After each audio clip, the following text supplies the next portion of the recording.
Hello बच्चों, let's read this question. The question says direction. In the following questions, the assertion and reason have been put forward. Read the statement carefully and choose the correct alternative from the following. Option first, both assertion and reason are correct and reason is the correct explanation of the assertion. Option second, assertion and reason are correct but reason is not the correct explanation of assertion. Option third, assertion is true but reason is false. Option fourth, assertion is false but reason is true. Assertion: isotopes are the atoms of different elements with same mass number but different atomic number. Reasons: cathode rays can penetrate through thin sheets. तो इस question के अंदर हमें एक assertion और एक reason statement given है, उसके अकॉर्डिंग हमें करेक्ट ऑप्शन चूज करना है. तो बात करते हैं हम लोग की कंसेप्ट की. की कंसेप्ट की यदि बात की जाए इस क्वेश्चन के लिए, की कंसेप्ट, तो क्या की कंसेप्ट यहाँ पे यूज होगा? फर्स्ट की कंसेप्ट हमारे पास जो यूज होने वाला है वो होगा हमारा, हम देख लेते हैं कि आइसोटोप्स किसे बोलते हैं.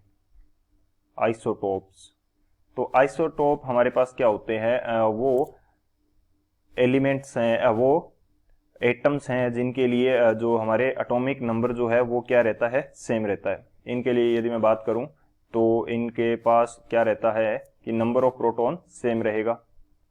नंबर ऑफ प्रोटॉन्स क्या रहेंगे? सेम रहेंगे. नंबर ऑफ प्रोटॉन्स इनके पास सेम रहने वाले हैं. और जो मास नंबर है वो क्या रहेगा? मास नंबर ये क्या रहेगा? ये हमारे पास डिफरेंट रहने वाला है. मास नंबर हमारे पास डिफरेंट रहेगा. ये आइसोटोप्स होते हैं. और सेकंड में बात करता हूं आइसोबार्स की.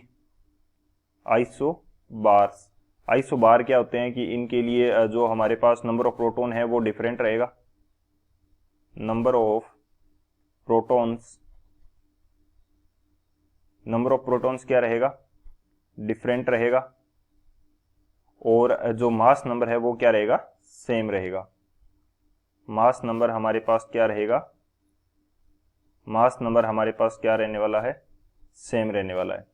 सो ये एक हमारा की कंसेप्ट हो जाएगा. सेकंड की कंसेप्ट के अंदर हम लोग यहाँ पे डिस्कस कर लेते हैं. बेसिकली वैसे तो ये थर्ड हो जाएगा लेकिन डिफरेंट है इसलिए मैं सेकंड बोल रहा था इसको. चलो थर्ड बोल लेते हैं. थर्ड की कंसेप्ट हमारे पास क्या आ जाएगा? Cathode rays. कैथोड रेज के कुछ कैरेक्टरिस्टिक्स होते हैं, वो हम यहाँ पे डिस्कस कर लेते हैं. जैसे ये क्या है? निगेटिवली चार्ज्ड पार्टिकल की बीम है. निगेटिवली चार्ज्ड पार्टिकल की क्या है? बीम है. अब इसके ऊपर चार्ज है तो ये डिफ्लेक्ट होती है किससे? मैग्नेटिक फील्ड से. Deflected by magnetic field. Deflected by magnetic field. Deflect हो जाती है मैग्नेटिक फील्ड से. और इसको क्या बोल सकते हैं कि ये कैथोड से एनोड की तरफ ट्रेवल करती है क्योंकि पॉजिटिव की तरफ अट्रैक्ट होगी. नेगेटिव चार्ज है तो कैथोड से क्या करती है? कैथोड टू एनोड ये ट्रेवल करती है. और थिन शीट्स जो हैं उनको क्या कर सकती है? पेनिट्रेट कर सकती है. Can penetrate thin sheets of metal.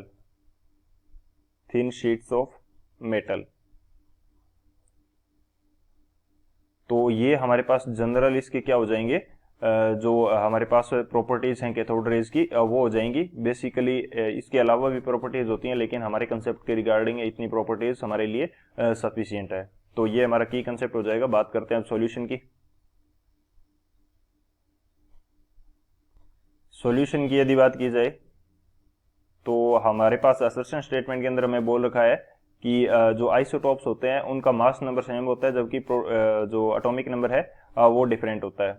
So isotope तो हमारे क्या होते हैं जिनके अंदर प्रोटॉन का नंबर सेम हो. प्रोटॉन का नंबर सेम होगा तो क्या होगा? एटॉमिक नंबर जो है वो सेम होगा. एटॉमिक नंबर सेम होगा जबकि मास नंबर क्या होगा? डिफरेंट होगा. सो यदि एटॉमिक नंबर सेम है तो ये हमारे पास किसके हो जाएंगे? सेम एलिमेंट के एटम हो जाएंगे.